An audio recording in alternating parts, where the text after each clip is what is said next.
오늘 하나님 말씀은 마태복음 25장 1절 말씀입니다. 그때의 천국은 마치 등을 들고 신랑을 맞으러 나간 10 처녀와 같다 하리니. 아멘. 마태복음 25장 1절. 지난 주일도 제가 이 마태복음 25장 1절 한 절을 가지고 여러분들에게 말씀을 증거했습니다. 재림을 준비하라. 주의 재림을 준비하라. 그런 제목으로 25장 1절 말씀을 가지고 여러분들에게 말씀을 드릴 때에 어떻게 준비해야 되는가? 첫 번째는 거듭나야 된다. 두 번째는 거룩하고 성결한 삶을 사는 것이 준비하는 것이고, 세 번째로는 그리스도께서 하라고 주신 일들을 충실히 감당하면서 재림을 준비해야 된다고 이렇게 말씀을 드렸습니다. 오늘은 지난 시간에 이어서 열처녀 비유 두 번째 시간으로 주의 재림을 그리스도인들이 간절하게 기다리는 이유가 어디 있는가, 이것을 알아보려고 합니다. 주의 재림을 기다리는 이유. 왜 성도들이 주님께서 다시 오실 것을 기다립니까? 무엇을 기대하는 것입니까? 무엇을 바라고 소망하기에 주님께서 재림하게 될 것을 기다리는 것입니까? 주의 재림이 있게 되면은 무슨 일이 그리스도인들에게 있게 되는가? 여기에 대해서 성경이 말하는 바를 세 가지 측면에서 살펴보려고 합니다. 첫 번째로는 무엇보다도 주의 재림이 있게 되면 그리스도인들은 죄로부터 영원히 해방됩니다. 그리스도인들은 죄로부터 영원히 해방됩니다. 성도들이 재림을 기다리는 이유가 바로 이것입니다. 죄로부터의 해방. 죄로부터 영원히 벗어나는 것. 사람들이 이 땅을 살아가는 동안에 얼마나 많은 문제와 고통을 안고 살아가는지 모릅니다.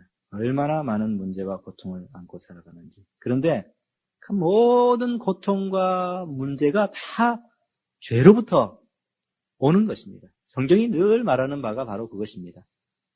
세상 사람들은 이것에 대해서 잘 알지 못하고 믿지 못합니다. 그러나 성경이 말하는 가장 중요한 진리 가운데 하나는 이 땅에 사람들이 살아가면서 겪게 되는 수많은 문제와 고통과 어려움은 다 인간의 죄로부터 온다. 이렇게 말을 합니다. 사람들이 죄인이기 때문에 그렇다. 이렇게 말을 합니다.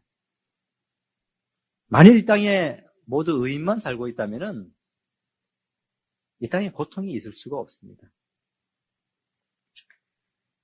그러나 매일 여러분들이 집에 배달되는 신문을 보면은 얼마나 많은 부분과 이 기사들이 이 죄와 연관되어 있는지 모릅니다.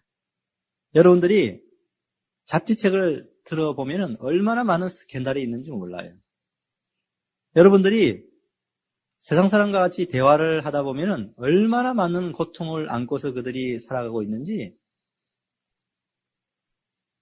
모릅니다. 부도덕한 일도 많고 또 도무지 이해되지 않는 그런 일도 너무나 많은데, 이것은 사람들이 죄의 노예가 되어 있음을 보여주는 것입니다. 아담의 타락한 후예들, 그것이 바로 이 땅을 살아가는 사람들의 현실이 아니겠습니까? 칼빈이 말한 대로 전적으로 타락한 인간의 모습인 것입니다. 그런데 예수 그리스도를 믿으면은 죄에서 벗어납니다. 그러나 죄에서 벗어난다고 했을 때 이 벗어난다는 것이 완전하게 벗어나는 것은 아닙니다. 성경에 보면은 예수 그리스도를 믿으면은 죄 가운데 죄의 노예로 이렇게 살아가다가 죄의 노예에서 벗어난다, 이렇게 이야기를 하고 있습니다. 그런데 성경의 또 다른 편에 보면은 죄에서 벗어나지만은 완전하게 벗어나는 것은 아니다, 이렇게 말을 하고 있습니다. 어떤 사람들은 이런 성경의 양면적인 진리를 다 가지고 이렇게 성경을 보지 못하기 때문에 사람들이 믿으면은 죄에서 완전하게 벗어난다 이렇게 주장하는 사람도 있어요. 그런데 그것은 절대로 성경을 올바로 해석한 것이 못 됩니다. 그리스도를 믿어도 죄가 여전히 그리스도인의 몸 안에 남아있기 때문에 죄에서 완전하게 벗어난 것은 결코 아닙니다. 죄가 영향력을 여전히 가지고 있는 것입니다. 그래서 믿는 사람도 세상 사람과 마찬가지로 이 땅을 살아가는 동안에 괴롭습니다. 고통스럽습니다. 어렵습니다. 힘듭니다. 수많은 세상 사람들이 겪고 있는 그런 어려움들을 강도의 면에 있어서는, 정도의 면에 있어서는 차이가 있지만은, 그러나 본질적인 면에서는 같이 경험하고 있는 것입니다. 그래서 사도 바울은 고린도 후서에서 이런 표현을 썼습니다. 이 장막에 있는 우리가 짐진 것 같이 단식하는 것은, 이 장막에 있는 우리, 여기서 장막이라는 것은 육신을 비유적으로 표현한 것입니다. 이 장막. 그러니까 이 장막에 있는 우리가 짐을 진 것 같이 단식을 한다 이랬습니다. 바울이 의미하는 바는 죄의 큰 짐 때문에 인생 살아가는 것이 힘들고 괴롭고 어렵다는 것입니다. 여러분도 그것을 느끼면서 살아갑니까? 죄로 인해서 고통스럽습니까? 괴롭습니까? 아마 그것을 경험하지 못하는 사람은 없을 것입니다. 그래서 그런 고통과 괴로움이 있을 때 하나님 앞에 나아가서 회개하고 울고, 또 사람들과의 관계에서 어려움을 느끼고, 다 믿는다고 하더라도 죄 때문에 그런 것을 경험하게 되는 것입니다. 성경에 보면은 구약의 다윗이 얼마나 경건하고 위대한 성도였습니까? 그런데 이 다윗도 죄를 범했습니다. 우리아의 아내 밧세바를 범했어요. 그리고 난 다음에 얼마나 괴로웠던지 시편 51편에 그가 회개하는 이 기도를 하나님 앞에 드리고 있는데, 그런 말을 했습니다. 거기서 대전하는 내 죄가를 아오니 내 죄가 항상 내 앞에 있나이다. 내 죄가 항상 내 앞에 있나이다. 이 말씀 보면은 양심이 항상 그의 마음을 찔렀습니다. 그를 정죄했습니다. 그래서 회개하고 후회했지만은, 그러나 여전히 그 죄의 상처가 그의 마음에 남아가지고 그를 괴롭게 했던 것입니다. 사실 다윗이 이 죄 때문에 얼마나 큰 징계를 하나님 앞에 받았습니까? 근데도 불구하고 이 다윗은 이런 어려움 가운데서 오랫도록 헤어나질 못했습니다. 시편 6편에 보면은 내가 탄식함으로 곰핍하여 밤마다 눈물로 내 침상을 띄우며 내 요를 적시나이다. 이렇게 고백을 하기도 하였습니다. 죄 때문에 밤마다 눈물을 흘리며 괴로워하였던 사람이 다름 아니라 구약 성경에서 가장 경건하고 위대하였던 성도였던 다윗이었습니다. 여러분은 어떻습니까? 여러분에게도 이러한 경험이 있습니까? 죄로 인해서 괴로워하고 고통하고 눈물을 흘린 그런 경험들이 있습니까? 죄는 세상 사람들에게 아주 쓰라리고 고통스러운 것일 뿐만 아니라 믿는 여러분들에게도 동일하게 괴로운 것이 되는 것입니다. 이것은 다윗에게만 비단 국한되는 것이 아니라 믿는 모든 그리스도인들에게도 동일하게 해당이 되는 진리인 것입니다. 죄로 인해서 짐진 것 같은 그런 인생을 살아가게 되는 것입니다. 그런데 주님께서 재림하시면은 이러한 죄로부터 완전하게 해방되는 것입니다. 상상이 잘 가지 않지요, 세상 사람들에게는. 그러나 우리 믿는 사람들은 그것을 믿음으로 알고 있습니다. 어떻게 죄에서 완전하게 벗어날 수 있는가? 성경이 그것을 분명하게 말하는데, 재림 후에 죄가 우리 인간 믿는 사람들에게서 완전히 결별된다고 말을 하고 있습니다. 토마스 왓슨이 이런 말을 하였습니다. 인생은 울음에서 시작하여 탄식으로 끝맺는다. 그러나 죽을 때의 모든 고통은 사라진다. 토마스 왓슨이 이런 말을 했습니다. 인생은 울음으로 시작하여 탄식으로 끝맺는다. 그러나 죽을 때의 모든 고통은 사라진다. 죽을 때의 모든 고통은 사라진다. 이 말은 주의 재림 때에 정확하게 진리가 되는 것입니다. 주께서 재림하시게 되면은 모든 죄로 인한 고통은 사라질 것입니다.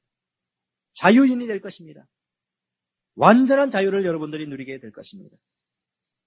사도 바울은 로마서 8장 21절에서 이것을 하나님의 자녀들의 영광의 자유라 이렇게 표현했습니다. 하나님의 자녀들의 영광의 자유.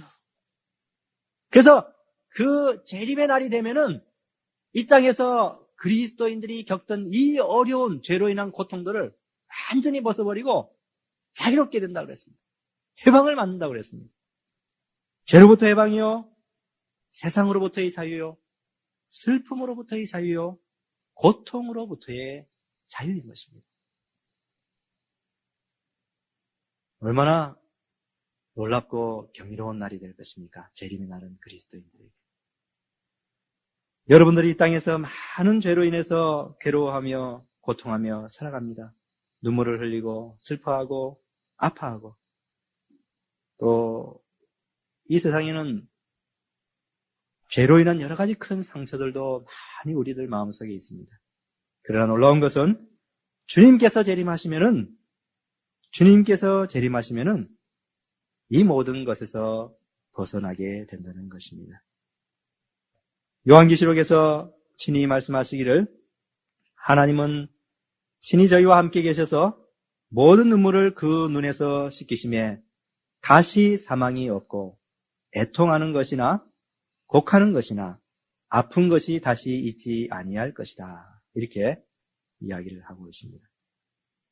이 재림이 있게 되고 그 후에는 하나님께서 친히 성도들과 함께 계셔가지고 모든 성도들의 눈물을 그 눈에서 씻기실 뿐만 아니라 그 성도들에게 더 이상 죽음, 사망이라는 것이 없고 애통하는 것, 곡하는 것, 아픈 것 다 죄로부터 온 것 아닙니까? 이런 것들이 다 없어지고 사라진다고 했습니다. 사랑하는 성도 여러분, 여러분이 재림을 기다리고 있는 이유는 무엇입니까? 여러분도 성경에 나와 있는 성도들과 같이 죄로부터의 영원한 자유와 해방을 맛보기 위해서 주의 재림을 기다리고 있습니까? 그러한 사람들이 되어야 할 것입니다. 두 번째로 그리스도인이 주의 재림을 기다리는 이유는 무엇인가? 첫 번째는 죄로부터의 영원한 해방과 자유가 그날에 있기 때문에 그리스도인은 이곳에서 짐진 것까지 살아가면서도 견디고 소망을 가지고 이겨내는 것입니다. 그 자유의 날을 바라보면서. 두 번째로 재림이 있게 되면은 무슨 일이 있을 것임을 바라보면서 성도들이 그것을 기다리는 것입니다. 그것은 이 땅에서 여러분들이 주를 위하여 한 모든 수고에 대하여 위로와 보상을 받기 때문에 재림을 기다립니다.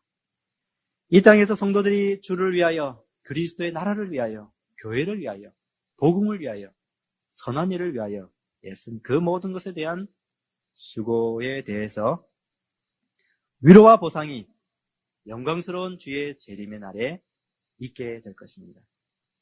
마태복음 20장에 보면은 포도원 품꾼 비유가 나옵니다. 거기에 보면은 이 주인이 아주 부자였던지 큰 포도원을 하나 가지고 있었습니다. 근데 이른 아침부터 이 포도원에서 일할 사람들을 장터에 가서 불러옵니다. 이른 아침에 가서 장터에 가서 사람들을 불러서 우리 포도원에 가서 일을 하라. 이러니까 이른 아침부터 사람들이 오기 시작했습니다. 또 제3시, 그러니까 오늘날 우리나라 시계로 하면 9시에, 오전 9시에 또 장터에 나가가지고 시장에 나가서 이 사람들에게 왜 놀고 있느냐. 우리를 일꾼으로 써주는 사람이 없습니다.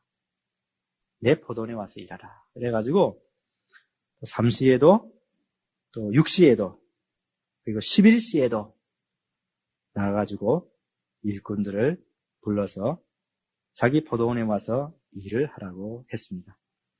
이 장터에서 아무 일 없이 놀고 있던 이 사람들이 와서 일하라고 그러니까 얼마나 기쁘겠습니까? 그래서 저는 이 포도원 품꾼 비유를 생각할 때마다 그 주인이 와서 일하라 이랬을 때에 너무너무 기뻐가지고 그 포도원으로 달려가는 이 일꾼들을 상상하게 되는데 너무너무 기뻐가지고 그 포도원으로 그들은 다 달려가서 하루 종일 일을 했습니다. 포도나무 가지를 치고 거름을 주고 벌레를 잡고 햇빛이 쨍쨍 내리쬐는 정오에 구슬땀을 흘리며 많은 수고를 했습니다. 뭐 쉬지도 못했겠지요. 아무튼 하루 종일 해가 저물어 갈 때까지 수고를 하고 있는데 해가 서산으로 기웃기웃 이렇게 저물어 갈 때에 주인이 그 일꾼들을 다 부릅니다. 이리로 오라.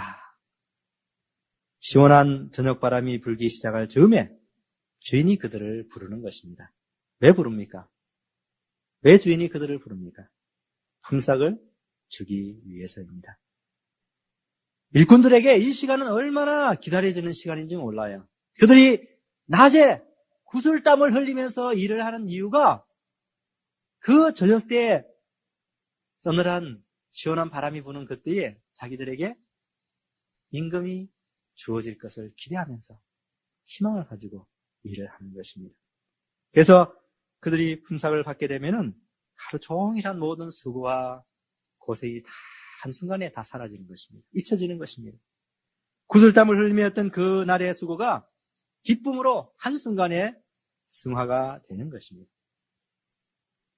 제가 지금 여러분들에게 말하고자 하는 것은 주님께서 재림하시면은 바로 그와 같은 일이 성도들에게 있게 될 것이라는 사실입니다. 이 땅에서 여러분들이 주를 위하여 수고하는 모든 수고에 대한 위로와 보상이 주어질 것입니다. 천국의 보상입니다. 영원한 기쁨과 즐거움의 보상이 있게 될 것입니다. 여러분들이 이 초대교회 성도들을 한번 생각해 보시기 바랍니다. 그들은 이 땅을 사는 동안에 많은 수고를 했습니다. 믿는다는 사실 하나 때문에 얼마나 무서운 핍박과 고통을 견뎌내야 했는지 모릅니다. 그들 가운데 어떤 사람들은 다른 사람들에게 비방을 당하고 구경거리가 되었을 뿐만 아니라 심지어 자신의 재산까지도 빼앗겼는 것입니다. 그들의 고난을 일일이 열거하기에는 시간이 부족합니다. 그런데 이들이 이렇게 수고하고 핍박과 어려움을 견뎌내면서도 한 가지 기다렸던 것이 있는데 그것은 바로 주의 재림의 날이었습니다. 아멘 주 예수여 오시옵소서. 빨리 주님께서 오시기를 그들은 학수고대하고 있었습니다. 왜 재림을 이들은 그렇게 기다렸을까? 그것은 재림의 날에 위로와 보상이 주어질 것임을 그들은 분명히 알고 있었기 때문입니다. 주의 재림의 날에 위로와 보상이 그들에게 주어질 것임을 그들은 확신하고 있었기 때문에 그러한 핍박도 기쁘게 감당할 수 있었던 것입니다. 여러분도 그러합니까? 여러분도 이 땅에서 당하는 수고와 또 고생과 어려움을 주님의 재림의 날에 있게 될 위로와 보상을 생각하면서 기쁘게 감당해내고 있습니까? 히브리서에 보면은 이런 말을 하고 있습니다. 너희가 갇힌 자를 동정하고 너희 산업을 빼앗기는 것도 기쁘게 당한 것은 더 낫고 영구한 산업이 있는 줄 아니라. 그러므로 너희 담대함을 버리지 말라. 이것이 큰 상을 얻느니라. 그러니까 이 히브리서 성도들은 여러 가지 이 비방을 당하고 구경거리가 되었을 뿐만 아니라 심지어 산업을 빼앗기는, 그래서 즉 말하자면 재산까지도 빼앗기는 그런 어려운 지경에 처했는데도 불구하고 그들은 그것을 기쁘게 감당하였다 이렇게 이야기를 하고 있습니다. 어떻게 해서 이것을 기쁘게 감당할 수 있었습니까? 그것은 더 낮고 영구한 산업이 저 하늘에 있는 것을 그들이 알고 있었기 때문에 이 땅에 있는 산업, 즉 재산에 대해서는 그다지 크게 이 상처를 받지 않았습니다. 히브리서 성도들은 하늘에 있는 상을 바라보았습니다. 그랬기 때문에 그들은 이 땅에서 당하던 그 고난과 어려움을 잘 견뎌내고 참아내었던 것입니다. 히브리서에 보면은 11장에 모세도 그러하였는데 모세도 그리스도를 위하여 받는 능력과 핍박과 수고를 애굽의 모든 보화보다 더 큰 재물로 여겼다 이렇게 되어 있는데 그가 어떻게 해서 그럴 수 있었는가? 거기에 대해서 히브리서 11장이 말하기를 상 주심을 바라보았다 이렇게 말을 하고 있습니다. 그러니까 모세가 그리스도를 위하여 당한 그 어려움도 그가 상 주는 것을 바라보았기 때문에 견뎌낼 수 있었다 이렇게 말을 하고 있습니다. 이 땅에서 주를 위해서 수고하는 성도들에게 위로와 보상이 재림의 날에 있게 될 것입니다. 여러분 그것을 믿습니까? 바라봅니까? 기대합니까? 그것 때문에 재림의 날이 속히 오기를 간절히 열망하고 있습니까? 사도 바울은 고린도전서 15장 마지막 절에서 그러므로 내 사랑하는 형제들아 경고하며 흔들리지 말며 항상 주의 일에 더욱 힘쓰는 자들이 되라. 이는 너희 수고가 주 안에서 헛되지 않은 줄을 알미니라. 이는 너희 수고가 주 안에서 헛되지 않은 줄을 알미니라. 그러니까 바울이 고린도 성도들에게 권면하기를 경고하고 흔들리지 말며 항상 주의 일에 더욱 힘쓰는 자들이 해야 될 이유는 뭐냐면은 그렇게 하는 수고가 결코 헛되지 않기 때문에 그렇다. 이렇게 말하였습니다. 세상 사람들은 자신을 위해서 이 땅에서 하는 수고와 노력은 땅의 티끌과 같이 허무하게 사라져 버릴 것입니다. 그러나 성도들의 수고는 하늘나라에 차곡차곡 기억되는 것입니다.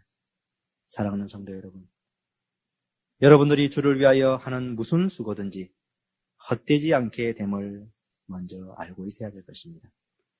재림의 날이 세상 사람들에게는 심판의 날이 될 것이지만은 그러나 여러분들에게는 보상의 날이 될 것입니다.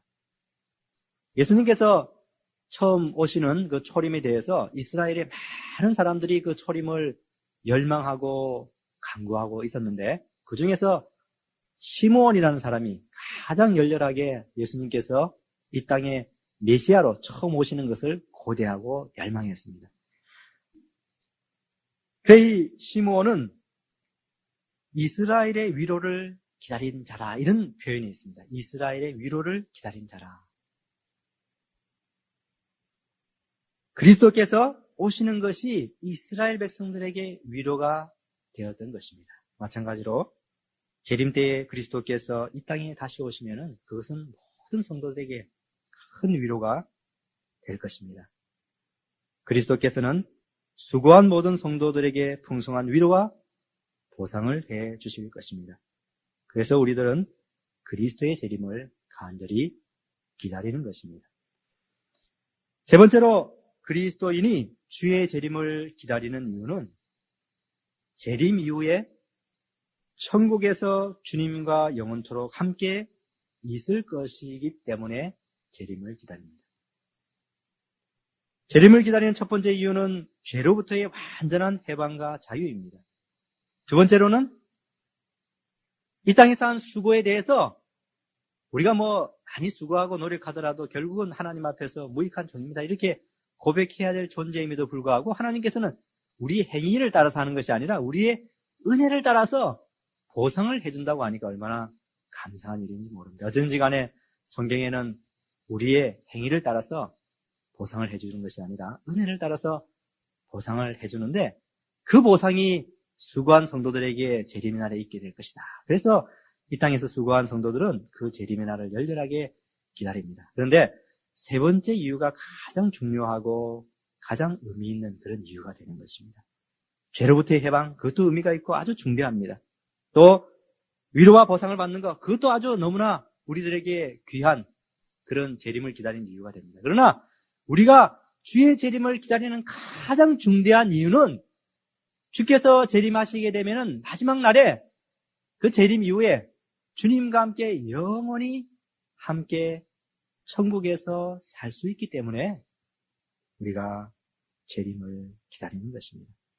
데살로니가전서 4장 16절 17절에 주께서 호령과 천사장의 소리와 나팔의 소리로 친히 하늘로조차 강림하시리니 그리스도 안에서 죽은 자들이 먼저 일어나고 그 후에 우리 살아남은 자도 저희와 함께 구름 속으로 끌어올려 공중에서 주를 영접하게 하시리니 그리하여 우리가 항상 주와 함께 있으리라 이랬습니다. 그러니까 재림이 있게 되면은 그 다음에 항상 우리가 주와 함께 영원토록 있게 될 것이다. 이렇게 말을 하고 있습니다. 재림 이후에 대하여 사도 바울은 말하기를 주와 항상 함께 있을 것이라. 이것이 데살로니가 교인들에게 큰 위로가 되었습니다.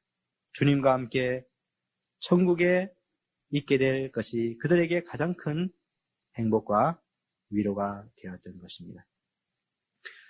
사랑하는 성도 여러분,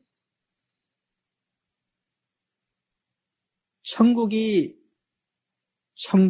까닭은 예수 그리스도 때문이라는 사실을 여러분들이 아십니까? 천국인 것은 다른 이유가 있는 것이 아닙니다. 천국인 것은 예수 그리스도가 그 천국에 계시기 때문에 천국인 것입니다. 여러분들이 믿는 사람이라면 성경이 말하는 이 개념에 대해서 아주 분명하게 알고 있어야 되는 것입니다. 어떤 사람들은 천국 그러면은 물질적인 개념으로 먼저 생각합니다. 그래가지고 천국 가면은 무슨 물질적인 것을 얻을 수 있는 것처럼 이렇게 이야기를 하면서 요한계시록에 보라, 천국은 온갖 황금으로 또 보석으로 치장되어 있다고 이렇게 하지 않느냐. 우리가 가면은 그런 보석과 황금집에 살면서 이렇게 이야기를 하는데 보면은 다 마치 천국이 그런 물질적인 황금과 보석으로 되어 있는 것처럼 오해를 합니다. 그런데 요한계시록은 상징과 비유의 책인 것입니다. 이 땅에서 가장 아름답고 귀한 보석이나 비유될 수 있을 정도로 천국은 너무나 아름답고 복된 그런 장소라는 것을 말하기 위해서 그렇게 이 보석의 비유를 든 것이지 천국이 그런 물질로 되어 있다는 그런 뜻은 아닙니다. 근데도 오늘날 이 천국을 갖다가 물질적인 그런 개념으로 생각하는 사람은 천국에 가면은 이 땅에서 내가 가지지 못한 그런 보물들을 가질 수 있으니까 얼마나 좋으랴.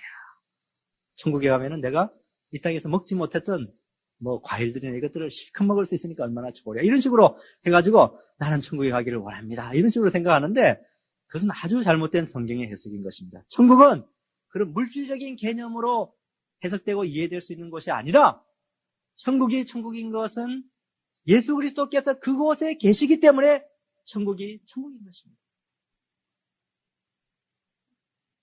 오늘 우리가 살펴보고 있는 이 10처녀 비유에서 이 5처녀들이 혼인잔치를 하러 그 집으로 들어가지 않았습니까?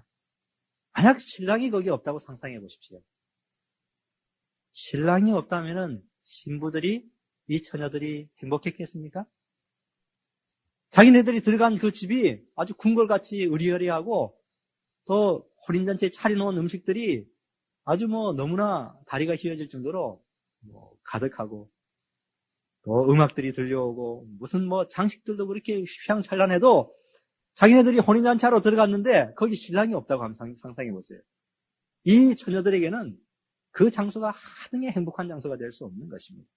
들어가가지고도 아마 그들의 마음은 불행하고 내 신랑은 어디 갔느냐 이렇게 찾을 것입니다. 5처녀에게 있어서 진정한 기쁨과 위로는 바로 신랑입니다. 신랑이 없으면은 기쁨도 즐거움도 없는 것입니다. 천국에서도 마찬가지라는 사실을 여러분들이 아셔야 되는 것입니다. 천국에서 여러분들의 진정한 기쁨은 그리스도와 함께 있는 그것이라는 사실을 분명히 알아야 되는 것입니다. 그리스도가 없으면은 그 위에 다른 모든 것들은 여러분들에게 기쁨과 즐거움이 결코 될 수 없는 것입니다. 그럼에도 불구하고 오늘날 많은 그리스도인들이 천국에 대한 개념을 생각할 때에 그리스도와 함께 있는 이 개념보다도 그 외적인 부수적인 것들에 많은 관심을 기울이고 있습니다. 그러나 바울은 재림에 관해서 이야기하고 난 다음에 그리하여 우리가 항상 주와 함께 있으리라 이랬습니다. 위대한 설교자가 있었는데 아주 좋은 찬송시를 많이 썼습니다. 그 중에서 이런 찬송시가 있습니다. 모든 충만하신 예수여, 당신의 가치는 말로 표현할 수 없습니다. 세상에서 발견되어지는 가장 큰 보화보다도 더 큰 보화가 당신의 이름 안에 있습니다. 놀라운 풍성하며 나의 분깃은 나의 하나님과 함께하는 것입니다. 이 윌리엄즈가 너무나 잘 성경적인 의미를 시에다가 쓴 것 같습니다. 나의 분깃은, 그러니까 나의 소유는, 오늘날 물질적인 개념을 가지고 있는 성도들은 나의 분깃은, 내가 천국에서 소유할 것은 황금집이다. 내가 천국에서 소유할 것은 맛있는 음식 먹는 거다. 내가 천국에서 소유할 것은 일 안 하고 편히 쉬는 거다. 아마 이렇게 표현했을 텐데 윌리엄즈는 나의 분깃은, 나의 천국에서의 소유는 나의 하나님과 함께하는 것이다. 여러분이 천국에 가서 소유하기를 가장 소망하는 것이 무엇입니까? 여러분의 소망도 그리스도와 함께 있는 그것입니다. 그렇게 답할 수 있는 사람이 되기를 바랍니다. 성도들이 천국에 가고자 하는 이유는 그리스도와 영원토록 함께 있기를 소망해서 그렇습니다. 여러분, 천국에 있는 그리스도를 한번 상상해 보시기 바랍니다. 그분의 영광을 생각해 보시기 바랍니다. 2000년 전에 이 땅에 오셨을 때는 마국간에 오셨고 말구유에 나셨고 또 많은 사람들로부터 핍박과 고난을 당하시다가 급기야는 강도들이나 이 사형당하는 그 십자가 형틀 위에서 피 흘리면서 돌아가셨어요. 처음에 오셨을 때는 그렇게 가난하고 비천하고 어렵게 오셨습니다. 온 우주를 창조하신 창조주 하나님께서. 근데 성경은 말하기를 마지막 날에 다시 오실 예수 그리스도는 초림 때에, 처음에 왔을 때의 그 초라한 모습으로 절대 오지 않는다고 했습니다. 다시 오실 때는 만왕의 왕으로, 만주의 주로 이 땅에 오실 것이라고 그랬습니다. 그러므로 천국에 지금 계시는 그 그리스도는 여러분들이 상상하실 때에 만왕의 왕, 만주의 주로 상상을 해야 되는 것입니다. 사무엘 루더포드는 이런 표현을 했습니다. 어린 양이, 여기 어린 양이라는 것은 예수 그리스도를 의미합니다. 어린 양이 그의 아름다운 군대와 함께 시온산 위에 서 계신다. 그리스도께서 천국에 계시는 그 모습을 이런 시를 통해서 한번 상상해 보시기 바랍니다. 어린 양이 그의 아름다운 군대와 함께 시온산에 서 계신다. 사무엘 루더포드는 그 시에서 계속해서 말하기를 오 그리스도여 당신은 샘입니다. 깊고도 달콤한 사랑의 샘이 되십니다. 이 땅에서 내가 맛보았던 시냇물을 하늘에서는 더욱 시원하게 마실 것입니다. 바다와 같이 가득 찬 그곳에서 그분의 자비가 널리 퍼집니다. 그리고 영광이 솟아오른다. 임마누엘 하나님의 땅에서. 그렇게 위에 천국으로 우리가 올라가면은 거기서 그리스도에 관한 놀라운 생명의 맛을 누리게 될 것을 시에서 표현하고 있습니다. 영국의 19세기 유명한 설교자 스펄전이 죽었을 때에 장례식에 많은 사람들이 와가지고 그를 회상하면서 눈물을 흘리고 또 예배 순서를 맡았던 사람들은 참 스펄전 살아생전에 그가 얼마나 주의 나라를 위해서 또는 자기 자신들에게 큰 도움을 끼쳤는가 하는 것을 아주 감동적인 그런 말들을 많이 했습니다. 그리고 예배 끝날 시간에 마지막 순서로 스펄전이 가장 좋아하던 찬송을 하나 불렀는데 그 찬송의 마지막 구절이 이렇습니다. 내가 마지막으로 숨 쉴 때에 그 장막은 산산이 부서지리니 죽음으로 나는 죽음을 벗어나고 삶은 영혼을 얻네. 나는 얼마나 그 말씀을 사랑하는가. 그분의 보좌 앞에서 외치리니 주님과 함께 영원히. 주님과 영원히. 이 주님과 영원이라는 이 외침이 성도들이 재림을 갈망하는 이유가 되는 것입니다. 여러분도 재림을 바라보면서 주님과 함께 영원히 있고자 내가 소망하기 때문에 재림을 바랍니다. 이렇게 고백하고 있습니다. 그리스도인들은 주님과 영원히 함께 있기를 소망하기 때문에 재림을 기다리는 것입니다. 열처녀들이 밤늦게 신랑을 기다리고 고대하였던 것은 다른 것이 아니라 신랑이 오면은 신랑과 함께 영원히 있을 것을 소망했기 때문에 신랑을 기다렸던 것입니다. 신랑이 가지고 올 그 선물을 소망해서 기다렸던 것은 아닙니다. 신랑이 가져올 그 다른 것 때문에 신랑을 기다렸던 것이 아니라 신랑이 오면은 신랑과 함께 영원히 있게 될 것을 소망했기 때문에 그들은 신랑을 기다렸습니다. 신랑과 함께 하는 것이 그들에게 즐거움이요 유일한 기쁨이었습니다. 이것은 사실 비유인데 모든 믿는 성도들의 신랑은 예수 그리스도라 이렇게 성경이 말을 하고 있고 또 믿는 사람들이 집합체인 교회는 신부로 이렇게 비유를 하고 있습니다. 그래서 예수 그리스도께서 다시 오셔가지고 교회의 모든 성도들을 만나는 것을 이 땅에서 있는 그 신랑과 신부의 비유를 한 것입니다. 교회의 성도들이 아멘 주 예수여 오시옵소서 이렇게 갈망하는 것은 그 주님과 영원히 함께 천국에서 있기를 소망하기 때문에 그렇습니다. 사랑하는 성도 여러분, 여러분이 주의 재림을 기다리는 이유가 무엇입니까? 천국에서 그리스도와 영원히 함께할 것을 소망하기 때문에 그렇습니까? 바로 그런 소망을 가지고 주의 재림을 기다려야 될 것입니다. 지금까지 제가 여러분들에게 그리스도인들이 주님의 재림을 기다리는 이유에 대해서 세 가지로 말씀을 드렸습니다. 주님의 재림의 날, 이 날은 굉장히 놀랍고도 영광스러운 그런 날이 될 것입니다. 역사상에 다시 없을 그런 날이 될 것인데 그날에 온 하늘이 떠나가고 또 천사장의 나팔 소리가 하늘에 울려 퍼지면서 이 시간의 세계는 끝이 날 것입니다.